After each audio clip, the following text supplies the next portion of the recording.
Noong ika-30 araw ng Hunyo, taong 1991, tatlong babae ang napatay sa loob ng kanilang sariling tahanan sa Parañaque. Hindi ito simpleng krimen. Sa loob ng ilang oras, ang crime scene ay nakontaminate na. Ang mga mahalagang ebidensya ay naglaho bago pa man ito ma-examine ng mga eksperto.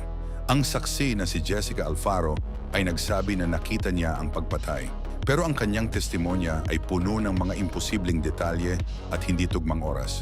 Ang pinaka-nakakatakot, ang DNA evidence na maaaring mag-identify sa mga tunay na pumatay ay sinadyang winasak. Ang mga blood samples ay naglaho mula sa police custody. Ang crime scene ay nilinis bago pa dumating ang international forensic experts.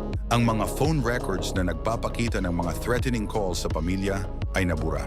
Ang security guard na nagsabing nakita niya ang mga tunay na pumatay ay natagpo ang patay ilang linggo pagkatapos. Hanggang ngayon, ang Visconde Massacre ay nananatiling isa sa pinaka-controversial na kaso sa Pilipinas.